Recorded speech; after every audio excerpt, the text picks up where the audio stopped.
her other crew members now will be assisted onto the mobility aid.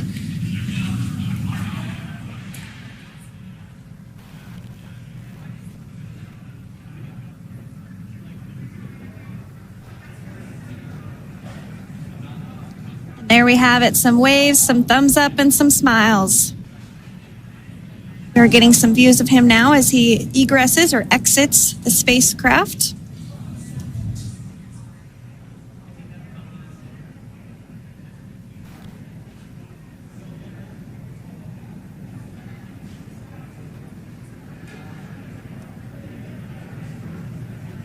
Once again, some elation and cheers there from Butch Wilmore.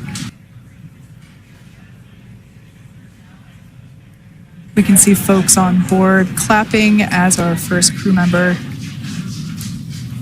And that is NASA astronaut Nick Hague, commander of Crew-9, now out of Crew Dragon Freedom. Some smiles, thumbs up, and a wave. Can't get any better than that. And Splashdown, Crew-9 back on Earth. A harrowing finish to the end of a long journey. Parachutes deployed, slowing the capsule barreling towards Earth. The Crew-9 astronauts landed off the coast of Tallahassee, Florida. And SpaceX Freedom, splashdown. NASA astronaut Nick Hague and Russian cosmonaut Alexander Gorbanov rode alongside Butch Wilmore and Sunny Williams, finally back to Earth, splashing down Tuesday evening after Butch and Sunny spent more than 285 days aboard the International Space Station. The Boeing Starliner they rode up to space in was deemed unfit for them to return on due to helium leaks and propulsion issues. The pair was able to hitch a ride back home aboard a SpaceX Dragon capsule. We see main chutes cut. Nick, Alex, Butch, Sunny, on behalf of SpaceX, welcome home. After their splashdown, recovery vessels zoomed up to the Crew Dragon, standing at the ready after the capsule plunged back into the atmosphere. SpaceX recovery ship named Megan used a large rig to haul the capsule carrying the astronauts out of the water. Afterwards, the crew was slated to be flown to Ellington Field and finally taken here to nearby Johnson Space Center to eventually be reunited with their families. The big issue is these two astronauts missed their families. The astronauts were originally slated to be away from home for an 8-day mission, but had their timeline extended to 9 months. Back here on Earth, their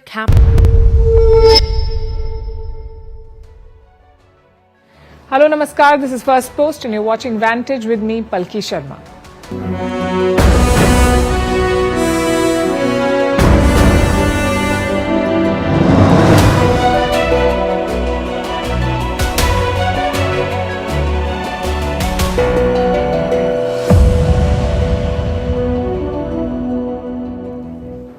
We are coming to you from the Ideas Pod studio in New Delhi on the sidelines of the Raisina Dialogue 2025. We are collaborating with Raisina Dialogue and the Observer Research Foundation to bring you the Ideas Pod, and we hope you've been catching our coverage.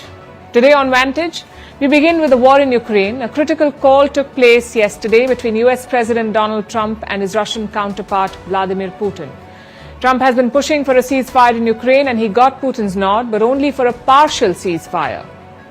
We'll look at what happened during this call, what Putin's demands are, and where all of this leaves Ukraine. We also look at Europe, at how the continent is spooked, and how they're planning to deal with Russia. And we are focusing on a new boycott movement that is taking shape in Europe, targeting American goods. We bring you updates from Israel and Gaza after the ceasefire there came to an abrupt halt yesterday. All this and more lined up for you on the show, but first, the headlines. US President Donald Trump hosts top oil executives as he charts plans to boost domestic energy production amid looming trade wars. This marks his first sit-down with oil and gas leaders since returning to the Oval Office. The Philippines says it is trying to expand the Squad grouping of nations to include India and South Korea to counter China's aggression in the Indo-Pacific. Turkish police arrest Istanbul Mayor Ekrem İmamoğlu, a key rival of President Erdogan, as part of an investigation into alleged corruption and terror links. This comes just days before his expected presidential race nomination for the 2028 election. Hours after peace talks in Angola failed, presidents of DR Congo and Rwanda expressed their support for a ceasefire after surprise talks in Qatar. And Google to pay $28 million to settle a class action lawsuit claiming the Alphabet unit favored white and Asian employees by paying them more and putting them on higher career tracks than the others.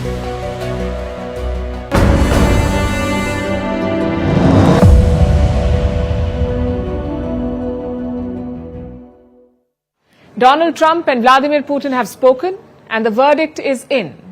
Russia is not ending the war in Ukraine yet. Trump did not get the deal that he was hoping for, but he has an opening. Trump is perhaps the closest any leader has come to ending this war. He has managed to extract some concessions. There will be a limited ceasefire in Ukraine. Here are the details. The Trump-Putin phone call lasted over 2 hours. They spoke for more than 2 hours, and the bottom line is this: Russia will not attack Ukraine's energy infrastructure. That is what they've agreed to. This halt is for 30 days. Russian forces will not attack Ukraine's energy infrastructure for a month. So facilities like power stations will remain safe. But Ukraine's civilians are still vulnerable. So are Ukrainian cities and ports. The fighting will continue there. But Russia has also made some gestures of goodwill. In this phone call, Putin committed to a few things, like releasing some Ukrainian prisoners of war. And this release is going to happen in 2 rounds. First, some 23 Ukrainian soldiers will be released. They were seriously wounded during the fighting and they were being treated in Russian hospitals. Now they will be freed. In the second round, there will be a prisoner exchange. 175 prisoners will be released from each side. That's 175 from Ukraine and another 175 from Russia. Now, even though this is a limited ceasefire, this is no doubt a breakthrough. For the first time in a 3-year war, hostilities will cease. The White House has issued a statement. It has termed this truce a step towards peace. Even though the US did not get the agreement it was hoping for, a week ago, US and Ukrainian officials met in Saudi Arabia. We told you about this, and they agreed to a comprehensive ceasefire, one that would have completely stopped the fighting and started negotiations for a truce. But Russian President Putin was not open to that. Russia has made extensive demands from both the US and Europe to end this war, and we'll tell you about those demands in just a bit. But first, let's tell you about Donald Trump. What did the US president say about the phone call? Trump has issued a statement on Truth Social, his own social media platform. He said the phone call was, quote unquote, very good and productive. Trump is confident that this would lead to a complete ceasefire. But in an interview later, Trump conceded that Russia has the advantage. Well, you have a situation where you have a lot of guns pointing at each other foolishly, because it would have never happened if I were president. That was not a war that was supposed to happen. And it did happen. So that's where we are. And right now, you have a lot of guns pointing at each other. And a ceasefire, without going a little bit further, would have been tough. Russia has the advantage, as you know. They have encircled about 2,500 soldiers. They are nicely encircled, and that's not good. On the other side, the Kremlin released an extensive summary of the call. The leaders covered far more ground. Trump and Putin discussed the conflict in West Asia, the tensions in the Red Sea, economic and energy cooperation, and some sports too. Putin suggested that ice hockey teams from both countries should play matches. And apparently Trump welcomed the idea. So you could say the ice has been broken. 6 months ago, a phone call like this would have been hard to imagine. Then President Joe Biden had boycotted Putin. Biden termed him a pariah. But the past few weeks have shown how flawed that approach was. Putin and Russia are far from being isolated, and now they are back in the global spotlight, with the US under Trump discussing ways to end conflicts in Ukraine and West Asia. So where does this leave Ukraine? Yesterday's phone call only reaffirms Kiev's weak position. President Zelenskyy has issued a statement. He said he was waiting for Trump's call to discuss what he discussed with Putin. We support all steps aimed at the end of the war. We will support them. But in order to support them, we need to understand what exactly we support. When President Trump has time, he is a busy man. When he has time, he can call me anytime. He has my phone number. We are ready to talk through further steps with pleasure. And he managed to get that phone call today. He managed to get Trump on the phone earlier today. Both leaders had a call. Ukraine's future is being decided here, remember, and Zelenskyy says he'd like to know what he's getting into. It is a fair ask, but it also shows what his position is. It's a question that we put to Ukraine's foreign minister yesterday. His name is Andriy Sybiha. We asked him if Ukraine has any leverage in these talks, and this is what he said. What leverage does Ukraine have at this point? We need support of international community. Diplomacy will work after more than 2 years of war and thousands of sanctions? I believe, yes. Do you think Russia will give up the territory? It's a yes or no question. If there is no ceasefire, do you propose to keep fighting? We are ready to resist. How do you keep fighting? You ask me once again the same question. Because you've not answered my question. We have enough capacities to keep fighting. Like they say, when you're not in the room, you are on the menu. Trump may not have got the deal he wanted, but he very much holds the power to shape Ukraine's future along with Putin. 3 years into this war, Zelenskyy has fewer options than he started with. Meanwhile, on the battlefield, it's business as usual. We've seen another round of attacks overnight. Both Russia and Ukraine attacked each other, and this happened right after the Trump-Putin phone call finished. Both sides launched dozens of drones at each other. Russia accuses Ukraine of hitting an oil depot. That might count as energy infrastructure, and that is something that Putin agreed that he will not target. But within hours of that concession, Ukraine has been accused of hitting Russian energy infrastructure. So you can see how tenuous this limited ceasefire is. Nevertheless, a partial truce is in place, so it is a small win for Trump because he has been personally involved in these negotiations. The US says talks on the next step will begin immediately on Sunday in Saudi Arabia. And Russia has reportedly agreed to this. Moscow will lay down all its demands there. But we already have a fair idea what Putin wants. The Kremlin released a statement after the Putin-Trump call, and I'll highlight some of the points that they made. Russian President Putin wants to know who will control and monitor the border, the line of contact between Russia and Ukraine. Who will control it? Who will monitor it? Next, he wants Ukraine to stop its forced mobilization. He wants Kiev to stop bolstering its military. Putin does not want them to rearm during a ceasefire. And this is the most crucial part. He says, and I quote, "The key condition for preventing the escalation of the conflict and working towards its resolution through political and diplomatic means should be a complete cessation of foreign military aid and the provision of intelligence information to Kiev." Basically, Putin wants the West to stop helping Ukraine. Only then will he agree to a complete ceasefire. So no more weapons, no more intelligence. Ukraine will have to be left to fend for itself. That is Russia's ask. It is a tough ask. Donald Trump may agree to it. He has already done this before, so he might agree to do it again. But the US is not the only one backing Ukraine here. There's still Europe. French President Emmanuel Macron was in Germany yesterday meeting outgoing Chancellor Olaf Scholz. And this is what he said after the Trump-Putin call. We, of course, followed the telephone conversation between U.S. President Trump and Russian leader Putin. We have also been in contact with President Zelenskyy and the USA, and were therefore able to speak about it immediately before this press conference. We are in complete agreement that the goal of all efforts must be a just and lasting peace for Ukraine. Going back to Ukraine, we continue to support the Ukrainian army in its war of resistance faced with Russian aggression, and we're right to do that. The first steps are being made, but the objective must remain the same. A measurable and verifiable ceasefire, completely respected, opening detailed and complete peace discussions which will allow a solid and lasting peace and the guarantees that go with it. That's our objective. And of course, that's not conceivable without the Ukrainians sitting around the table. And that's a position we have consistently maintained. Europe wants security guarantees for Ukraine. They want a just peace. And they say it cannot be done without Ukraine at the negotiating table. It sounds like they won't stop sending arms and intelligence to Kiev, not unless Ukraine tells them to stop. And this would violate Putin's quote-unquote key condition. So will Putin soften his stance, or will he be willing to compromise on some of his demands?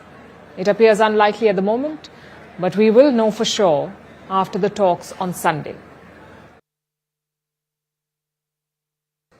Ending a war is rarely straightforward. Even the prospect of a ceasefire, let alone agreeing to one, comes with complications. And this is the very position that Ukraine finds itself in. It agreed to a 30-day frontline-wide ceasefire without conditions. It seems to have memorized and repeated the words, just and lasting peace. But what did it get instead?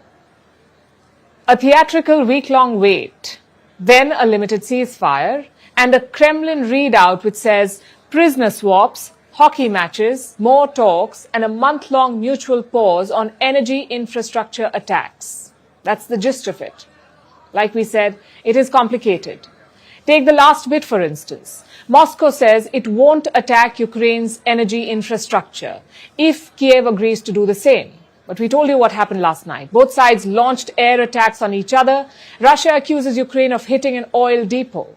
So much for a mutual pause on energy infrastructure attacks. While Ukraine says Russia targeted civilian infrastructure overnight, including hospitals. Basically, there is a glimmer of hope with this limited ceasefire, but the situation in general remains bleak. So what does this mean for Ukraine? For starters, Ukrainian President Vladimir Zelenskyy felt left out, at least yesterday. Yesterday's call was another sign of Ukraine's weak position. The country is at war, its future is being decided, and let alone getting a seat at the table, Zelenskyy had little knowledge what was discussed. We support all steps aimed at the end of the war. We will support them. But in order to support them, we need to understand what exactly we support. When President Trump has time, he is a busy man. When he has time, he can call me anytime. He has my phone number. We are ready to talk through further steps with pleasure. Zelenskyy's frustration must have been apparent because Trump has dialed him tonight to discuss the details of yesterday's call. But this is the hard truth. Hours after the call with Russia, Ukraine did not know what it was getting into. And to everyone but Zelenskyy, this is not surprising.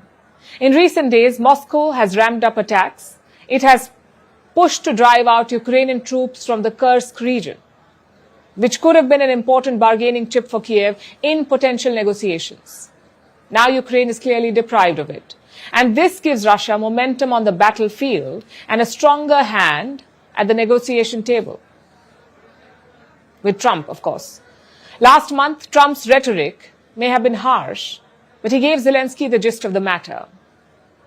He said, you don't have the cards right now. And we saw this play out last night as well. Russian President Vladimir Putin reiterated his demands. He wants an end to foreign military and intelligence assistance to Ukraine. He wants Kiev to stop bolstering its military. And by the looks of it, Putin is not budging, which undermines Kiev's demands.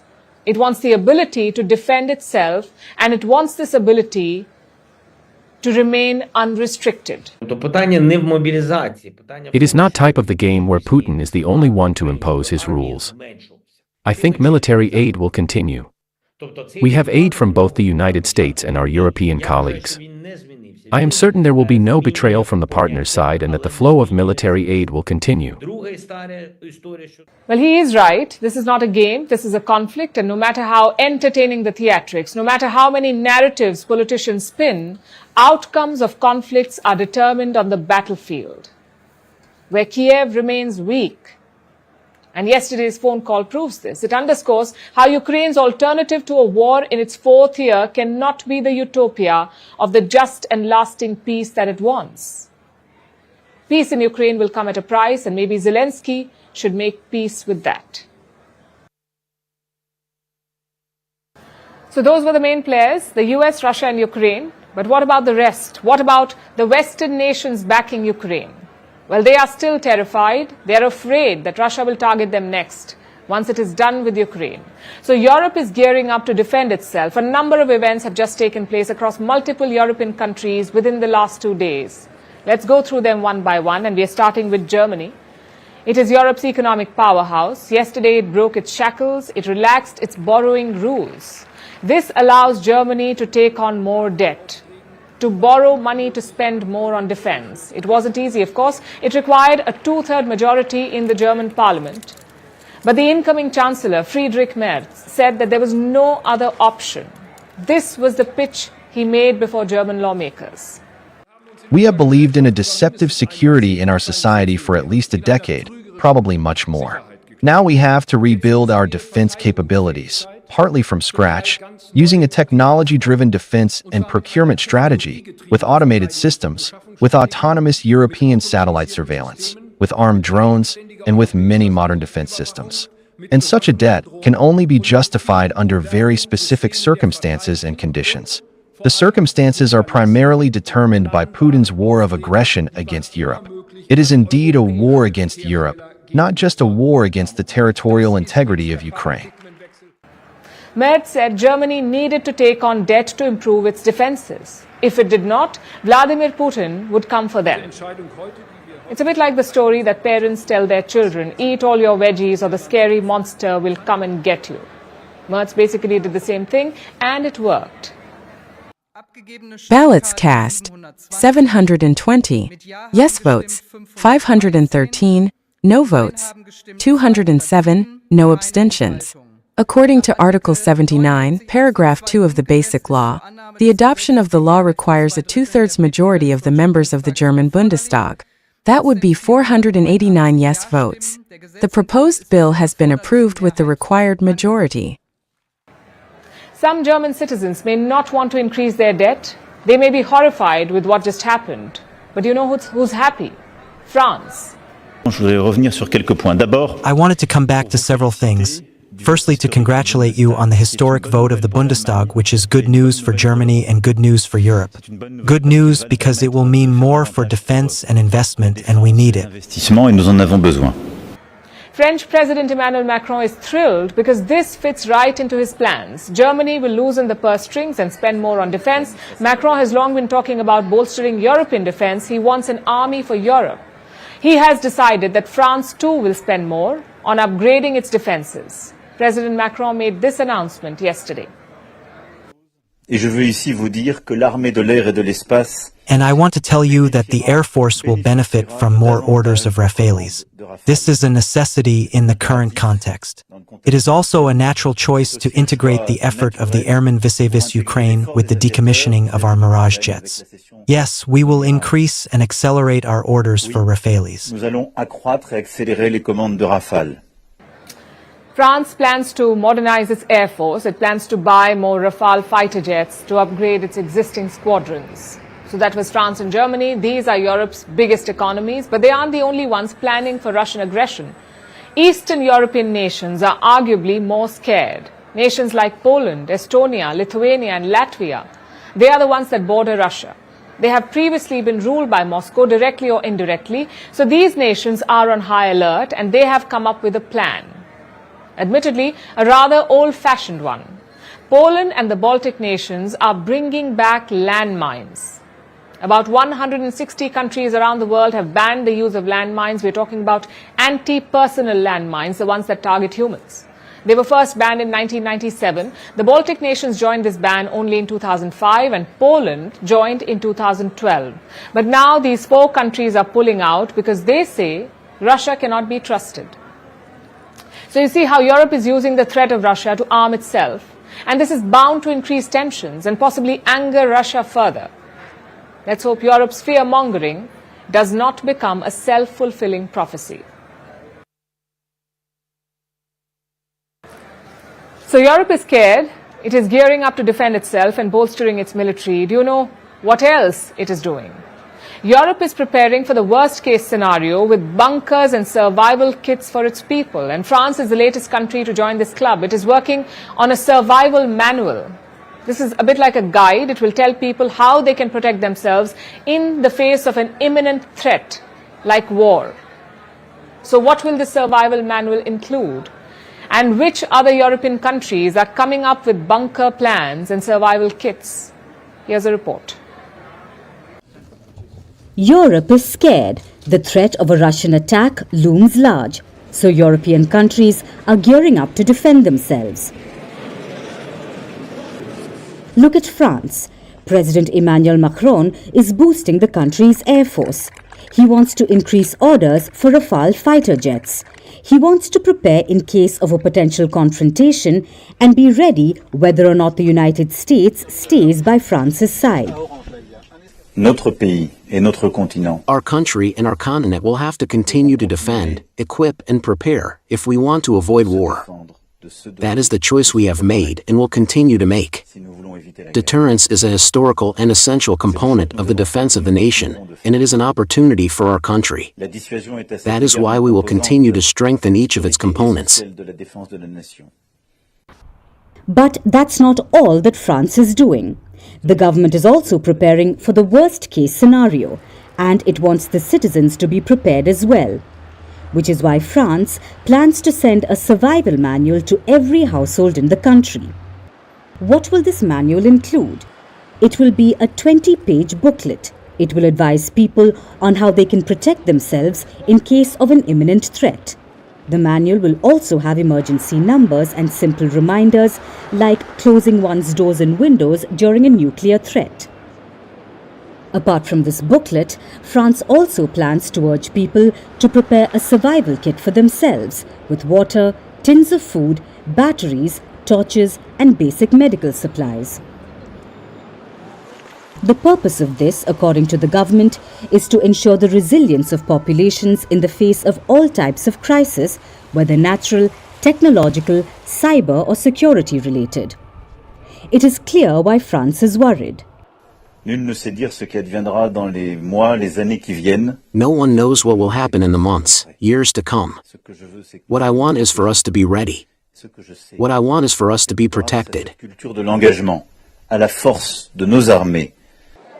And France is hardly the only one. So is Germany. The European economic powerhouse has relaxed its borrowing rules. It wants to boost military spending. Now, that's a major step forward on the defense front. But Germany too is looking at survival mode. In case worst comes to worst, Germany wants its people to be bunker ready. In recent months, Germany has drawn up a list of bunkers that could provide emergency shelter to civilians. This includes underground train stations, car parks, and buildings. The country is building an app, kind of like a digital directory of these bunkers, so people can locate them in case of an attack. So that's how Europe's two biggest economies are preparing for Putin. But other nations in the region aren't far behind. The Polish government has a survival guide in case of war. It advises the public on how to survive a potential attack or a foreign occupation. Denmark, Sweden, Finland, and Norway have released similar manuals for the public as well. Europe can only hope that it doesn't come to this. But when it's about survival, it's always better to be prepared.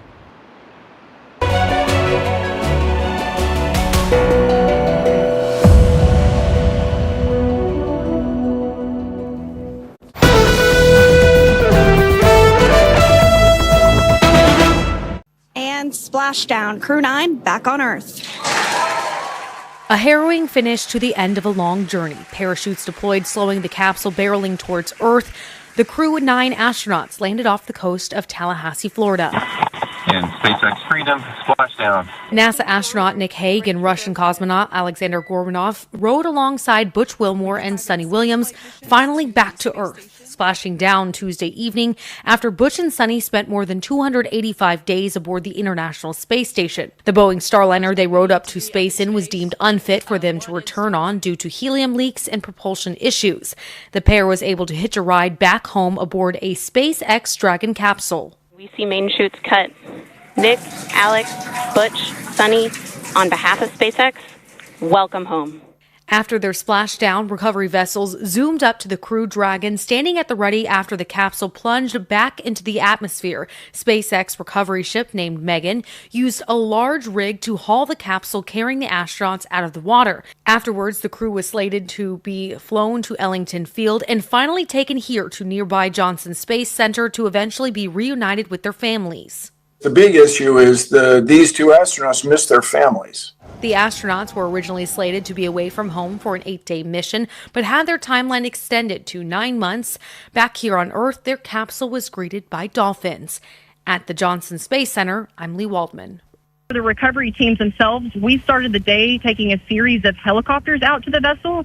Oh yeah, Sandra, this view is absolutely unbeatable. So just to kind of finish off what I was saying is once that side hatch of the spacecraft is open, that crew will be assisted out of the capsule one by one. The distance there between, dolphin cam back again. We can see.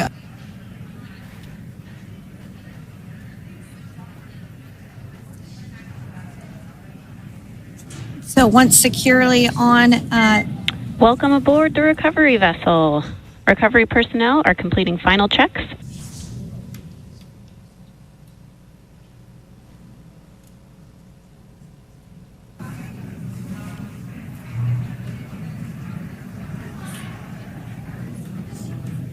And there you have it. The side hatch is open for the first time since September. Yeah. And there we do see Crew-9, some happy waves, smiles all around back on Earth. Oh, looks like we're getting our next crew member here. That is none other than Sunny Williams. Big smile, big waves. She, like her other crew members, now will be assisted onto the mobility aid.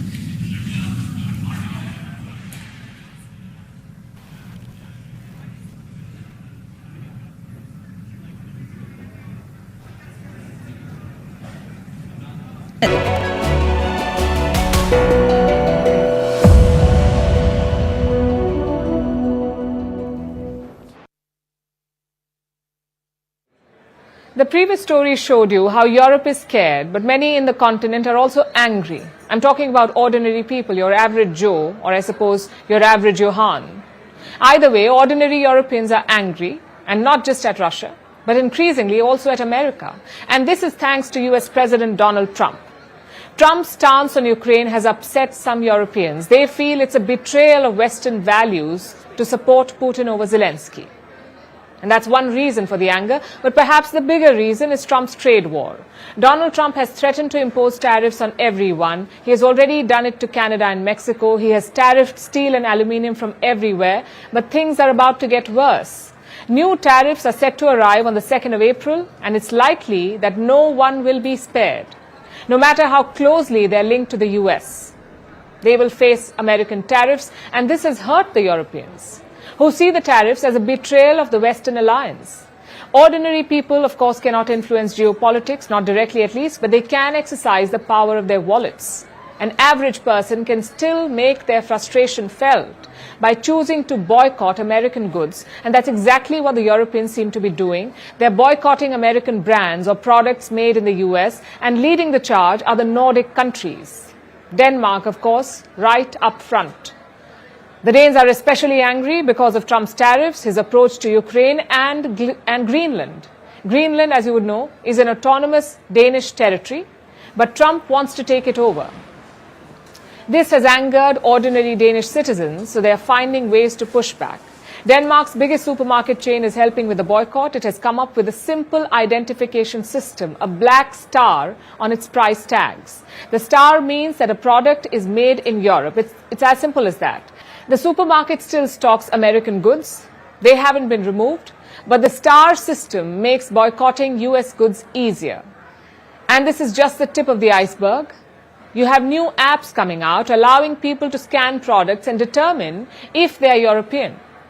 Then there are online communities, Facebook groups with tens of thousands of members all discussing ways to boycott the US. And I know it is ironic, boycotting American goods on Facebook, which is an American social media giant. The groups know this too. But they say nothing else gives them as much reach. This is how the boycott movement is growing in Europe. It follows a similar movement in Canada. There's an enormous Buy Canada, enormous Buy Local movement on the go. It's not a big marketing company coming up with an idea. It's grassroots, it's organic, it's from Canadians themselves, and that's what we have to grasp is how big this movement is. It's kind of swept across the country overnight by itself.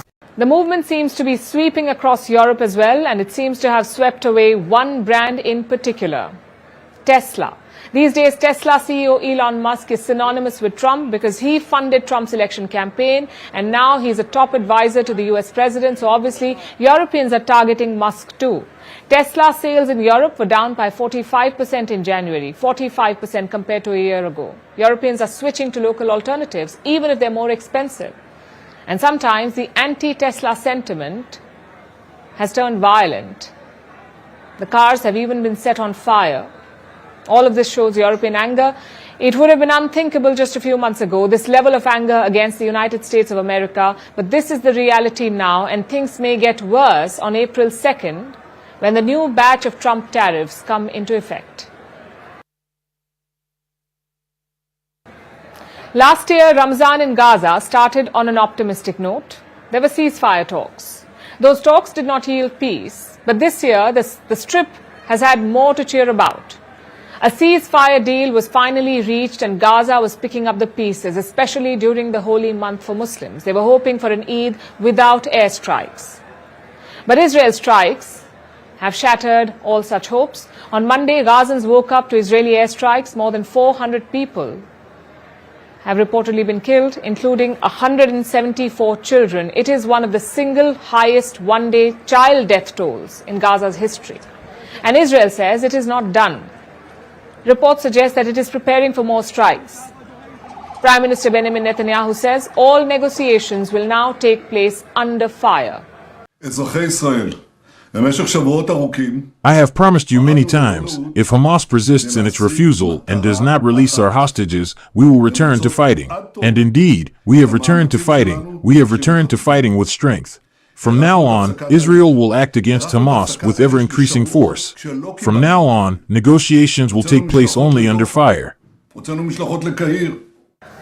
Yesterday, I spoke to Eden Bartal. He is the Director General of Israel's Ministry of Foreign Affairs, and I asked him if the airstrikes would be followed by a ground operation. He did not rule out the possibility. Listen to what he said. Naturally, we cannot disclose any further details about Israeli plans to the public. However, we will take every measure necessary to free the hostages. I would say that the objectives of this war, which Hamas started, were outlined from the beginning by the Israeli cabinet and have remained unchanged. So what's the reason for this offensive? Israel says it is trying to force Hamas to release the Israeli hostages in the Strip. Remember, the 2025 Gaza ceasefire had 3 phases. Phase 1 was a temporary ceasefire, including an exchange of hostages and Palestinian prisoners. During this phase, talks were supposed to start for the second phase. The second phase of a permanent ceasefire in the Gaza Strip. But Israel is said to have avoided those talks. It says Hamas has used the ceasefire to rearm and regroup, and that it is planning a new attack on Israel. Hamas remains an active terrorist organization that controls Gaza, and despite ample time for negotiation, it has refused to release hostages or lay down its weapons. Israel has no choice but to act in order to free its hostages and protect its citizens. Meanwhile, Itamar Ben-Gvir has been reappointed as the security minister. Ben-Gvir left the government over disagreements about the ceasefire. He had left Netanyahu's government with a thin parliamentary majority. But now, with the ceasefire in peril, Ben-Gvir is back. He has joined the government again. Meanwhile, the Israeli opposition is up in arms. They have accused the government of having no red lines. Former Prime Minister Yair Lapid has called for mass protests. He wants the public to come out in the streets. Across the world, protests are already taking place in multiple countries. People are asking Netanyahu to resign.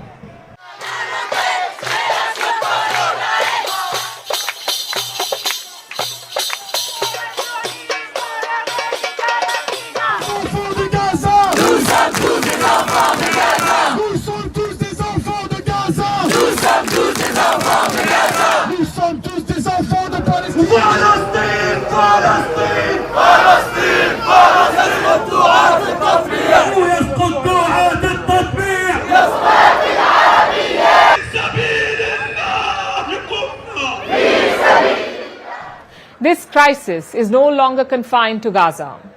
The region is on edge, with new flashpoints emerging.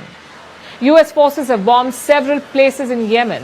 This includes Sada and Hodeidah. The Houthis have hit back. They attacked another US warship in the Red Sea, which is the second such strike in 24 hours. So as tensions escalate in Gaza, fears of a wider conflict are mounting. The fragile hopes of a lasting truce have been shattered by the fresh strikes. and the humanitarian toll continues to rise. With each passing day, the path to peace is becoming harder to see. As the world watches, protests rage and diplomats scramble for solutions. For those on the ground, survival is the only immediate concern. The question now is not just how this war will end, but whether it will ever truly end.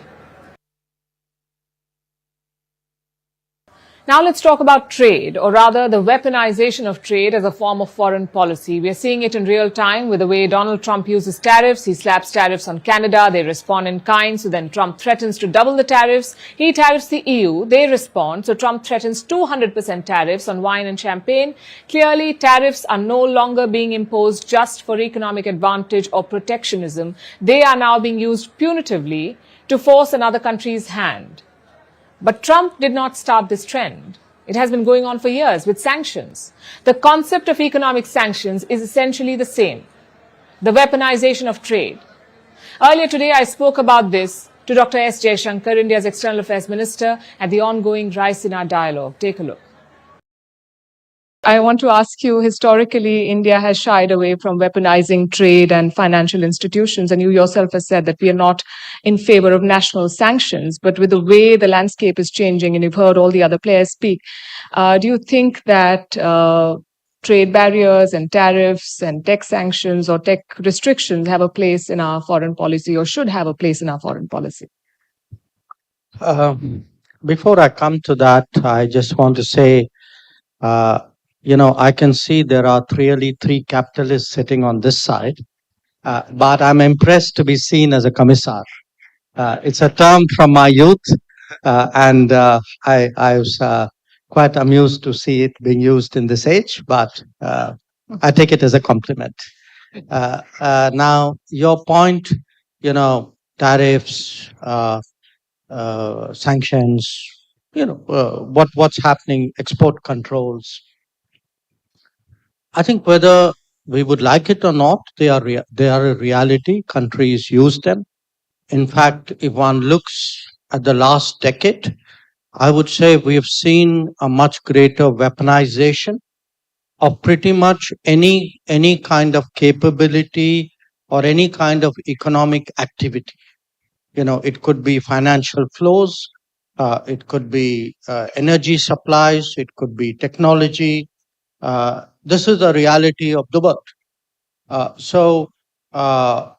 Since I take the world as it is, we have to negotiate our way through that and see, how best we can do for our own country. Because at the end of the day, for a government, for a commissar of the government, you fight for your business. You fight for your business because you're fighting for your employment. You're fighting for your comprehensive national power, of which business makes a very important contribution. And I think today the lines, dividing different domains have eroded. And I think overall, if you see in international relations, I think it's a less restrained culture today than it was, say, a decade ago. And that's something we all need to factor in. Does it bother you, the blurring lines? I'm not, I wouldn't say it would bother me because I've seen its evolution. I mean, I just accept it as part of the playing conditions. So it's part of the assumptions. It's part of the challenge. I would deal with it, ideally even leverage it where I can. How do you see the weaponization of things that were intended to be global goods, like SWIFT or social media or telecom? Do you think that undermines trust in these institutions? And does it push India then to explore alternatives, perhaps homegrown ones? Well, there are different ways of dealing with weaponization. One is to stay on the right side of the weapon. So, you don't get hit, others do. But here's the reality. The world today makes business decisions, factoring in national security in a manner in which it did not do so before, especially in the digital era. In the digital era, I think it's not just about cost, it is about comfort, it is about trust. So if you are today looking at this serious, at a strategic level, the business conversations, you keep hearing resilience, reliability, trust, transparency.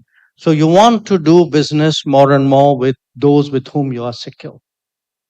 And your earlier point that everybody has, every partner offers some risks. Yes, but you would rather take the risks with those where your interests are not contradictory, then the risks are not that great, rather than those with whom your interests could clash or do clash.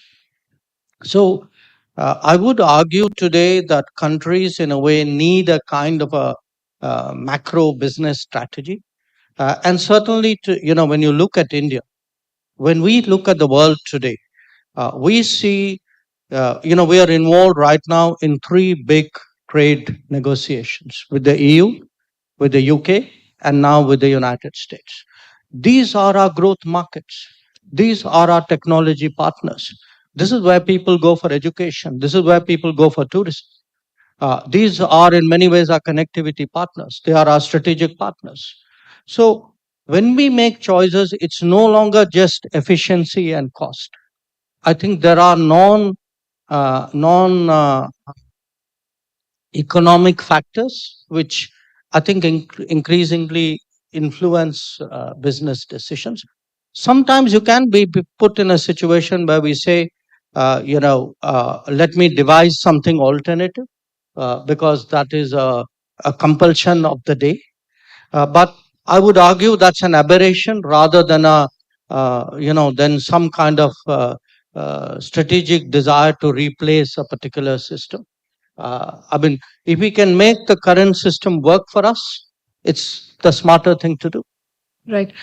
Before I open it to the audience, I want to ask you one last question, and this is something that we've discussed internally as well. You see, foreign policy was designed to deal with countries, but today companies are sometimes more powerful than countries. For instance, you have Elon Musk and Starlink. With one flip of the switch, they can change the course of the war in Ukraine. Do you think foreign policy then needs to evolve, or do you leave it to regulators and financial institutions? No, one, historically, that's not entirely the case. I would remind you of a company called East India Company, which became so big. But it's a valid point. The market cap of many companies today would probably entitle some of them, I don't know, maybe even to be part of the G20. So this is, again, a reality we have to deal with. So sometimes, you deal with them in tandem with the government. Sometimes you deal with them directly, but you have to deal with them. This is the necessity in my business. They set off to spend 8 days in space. Their trip lasted 9 months, but finally they're back. NASA astronauts Sunita Williams and Barry Wilmore have finally arrived back on Earth. They made a fast re-entry through the Earth's orbit, followed by a gentle splashdown off the coast of Florida. They came out of the hatch, waving and smiling, bringing an end to a mission that has captivated global attention for months now. So what did they do in space for 9 whole months?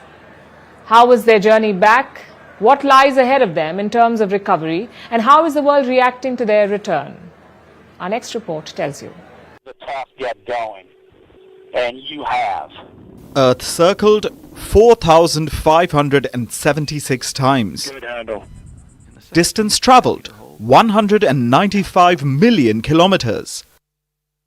Days spent in space 286. That's 278 days longer than anticipated. But finally, Sunita Williams and Barry Wilmore are no longer stuck in space. they have returned to Earth. So right now what we're doing on board Dragon is preparing for that undocking sequence to be commanded. Hitching a different ride home than the one they went up on. Their SpaceX capsule made a fast re-entry through the Earth's atmosphere. Then 4 parachutes opened, and the astronauts splashed down in calm waters off the coast of Florida, as a pod of dolphins circled the craft. Screen, we can see dolphins actually who want to come and play with Dragon. Now, one of the fast boats there in place working. A recovery ship lifted the capsule out of the water, and within an hour, the NASA astronauts were out of their capsule. They smiled and waved, bringing an end to a mission that was supposed to last 8 days, but went on for 9 months. She, like her other crew members, now will be assisted onto the mobility aid. The saga began last year in June. Williams and Wilmore took part in a space flight on the experimental Starliner developed by the aerospace company Boeing. The capsule suffered technical problems. It was deemed too risky to take the astronauts home. So Starliner returned safely to Earth in September, empty. 3 out, currently reefing. While the NASA pair had to stay back. They have only been able to return now, after being stuck in space for more than 9 months. The astronauts have regularly spoken about being comfortable with their situation.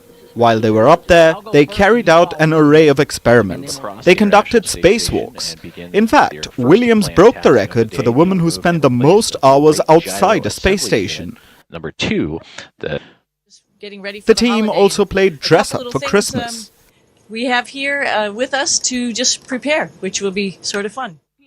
But their journey has gripped global attention, and their return is being embraced. NASA officials have praised their resilience. You know, the thing I think back of this whole time frame is how really resilient Butch and Sunny were the whole time. I mean, they launched on what was going to be a short test flight with the crew flight test vehicle with Boeing. And then they moved very quickly into station increment operations, and they became seamlessly part of the International Space Station. And they did that because they're experienced astronauts. Meanwhile, people are celebrating the return, especially in Williams's Indian ancestral village. बहुत ही खुशी है sir, पूरी रात जगे हुए, रात भी जगे, रात को भी हवन चली और सुबह भी हवन करना है, कल भी भंडारा करना है. So what happens next? The astronauts reunited with their loved ones and were quickly hustled away for medical checks. After all, space is tough on the human body. Remember here, that is none other than Sunny Williams. When they come back to Earth, it's still a big difference going from that weightlessness to suddenly being under gravity again. So they have to adapt to that both physically and mentally. So they will be under direct medical supervision for a couple of weeks. Then they'll continue to do physiotherapy to make sure that they're getting back to normal as quickly as possible. So the world has breathed a sigh of relief. The astronauts have returned home. But it will be a while before they readapt to living on Earth. That is none other than Sunny Williams. Big smile, big...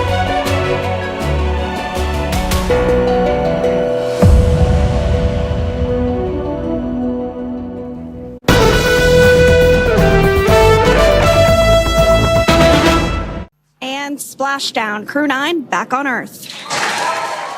A harrowing finish to the end of a long journey. Parachutes deployed, slowing the capsule barreling towards Earth.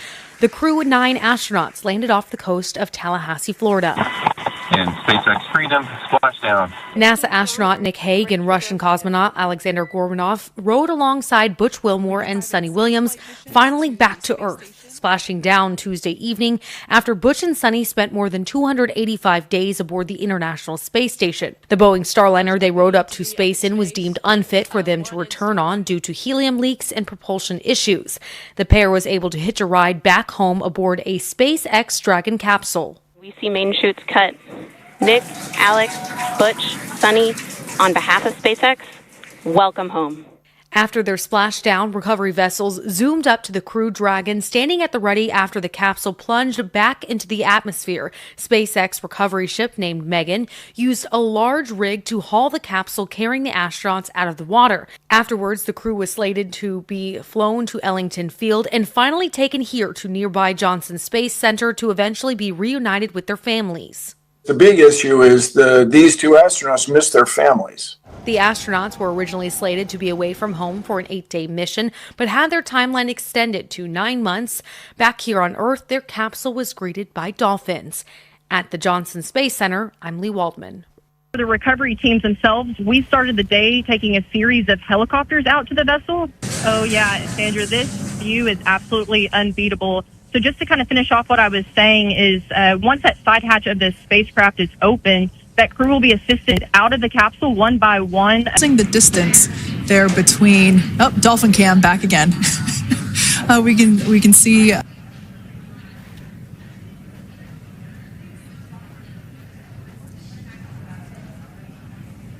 So once securely on. Welcome aboard the recovery vessel. Recovery personnel are completing final checks.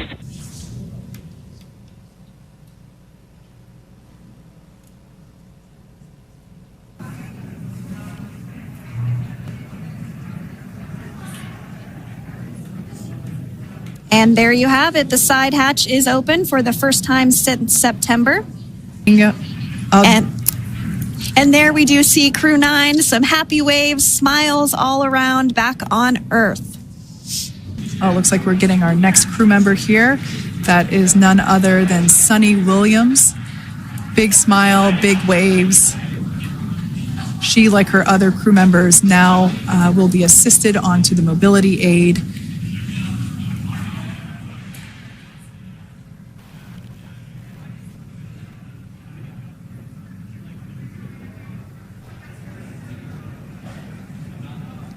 There we have it, some waves, some thumbs up, and some smiles. We're getting some views of him now as he egresses or exits the spacecraft.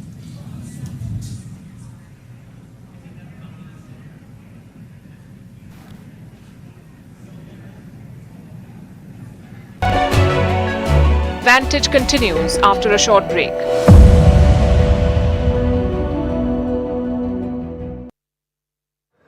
For our last story tonight, let's talk about the ocean. It covers 70% of the Earth's surface, yet more than 80% of it remains unmapped and unexplored.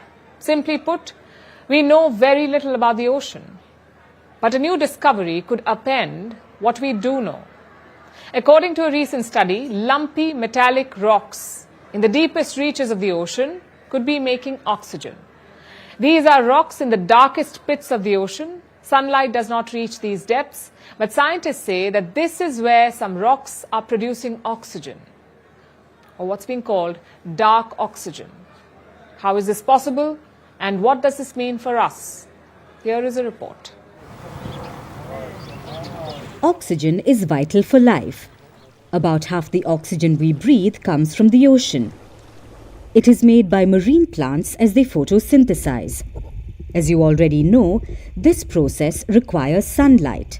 But what if sunlight was not required to produce oxygen? This may sound bizarre, but it could be true, because scientists have discovered dark oxygen. According to a recent study, lumpy metallic rocks on the seafloor in the deepest, darkest reaches of the ocean could be making oxygen in the absence of sunlight. This claim upends everything we believe about the origins of life. According to the long-established view, life was made possible when organisms started producing oxygen via photosynthesis about 2.7 billion years ago. If this is not the cold, hard truth, if rocks can produce the so-called dark oxygen without sunlight, it calls into question the very origins of life. So how exactly is this happening? Scientists say that in the depths of the deep sea, where no sunlight can penetrate, oxygen appears to be produced by nodules. They are talking about naturally occurring potato-sized metallic nodules. These objects produce enough electrical currents to split seawater, basically H2O, into hydrogen and oxygen. You may remember that this process is called electrolysis. This is happening in the lightless abyss of the ocean and producing dark oxygen. And this is good news for mining companies. In recent years, they have appeared borderline obsessed with the deep sea.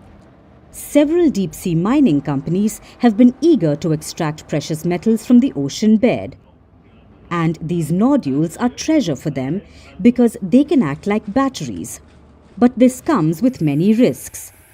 Unacceptable ecological risks that could disrupt underwater life and have repercussions for the planet at large. But this isn't the only problem here. The new discovery has stirred a new debate. Some members of the scientific community have expressed their reservations about the finding.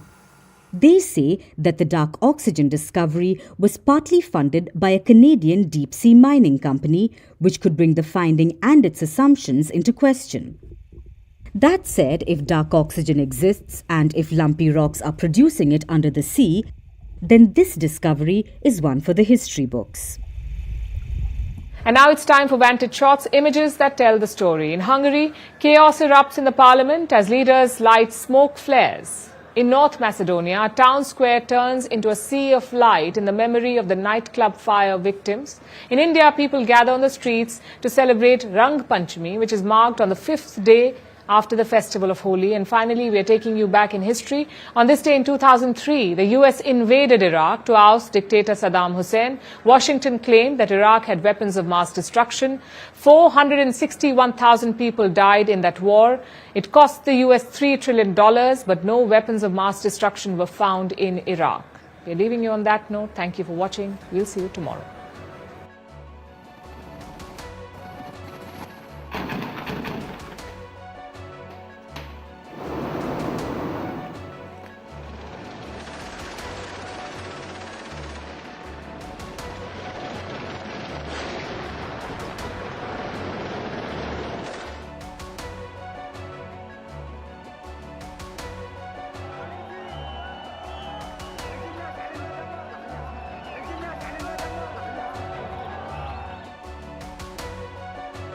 Képviselőtársamat őrizzék meg, összegző jelentését pedig téper. Most az összegző módosító javaslatról döntünk.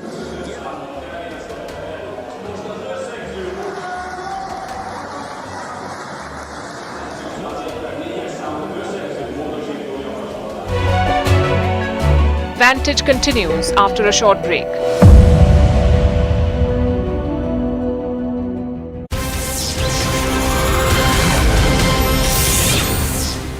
Hello and welcome to the late night edition with me, Ayushman Singh Jamwal. Big breaking news coming in at the top of the bulletin, where tensions have flared up at the Shambhu border as Punjab police have detained farmer leaders Jagjit Singh Dhaliwal and Sarwan Singh Pandher. The detentions came shortly after the 7th round of talks between the central government and farmers in Chandigarh without any breakthrough. Dhaliwal, who had been on a hunger strike, was taken into custody. Meanwhile, Pandher was detained from Airport Road in Mohali.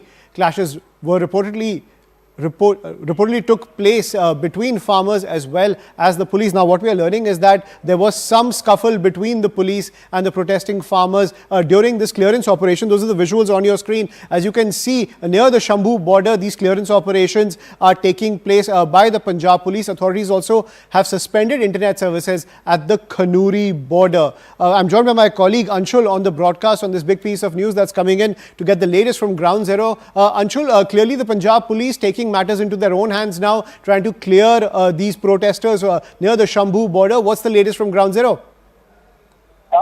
Yes, the Punjab police was given very, very clear instructions from the side of the Supreme Court itself, where the Supreme Court had asked that the entire border should be cleared in a limited amount of time, because the entire border that connects the national capital and takes Haryana to Punjab, the entire border has been blocked. There are very few lanes through which vehicles can actually go through. There are massive traffic jams that happen in that entire area.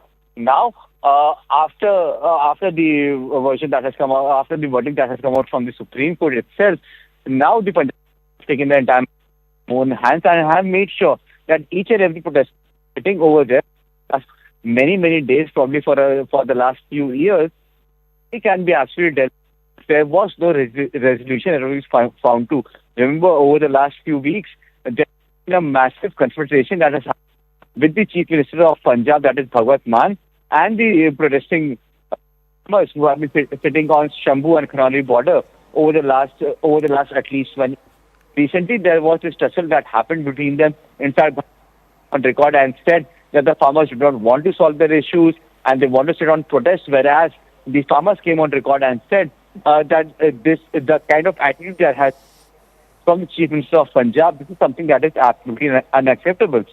So there was this tussle that happened between both these parties, and eventually the Punjab government has made the decision that both these parties, that in fact the farmers should be released, actually be moved from the Shambu border and the Singhu border, so that Karnali border, so that the traffic could actually move in that area, and the orders that have been given by the Supreme Court, that could be actually respected on the ground. And this is something happening right now.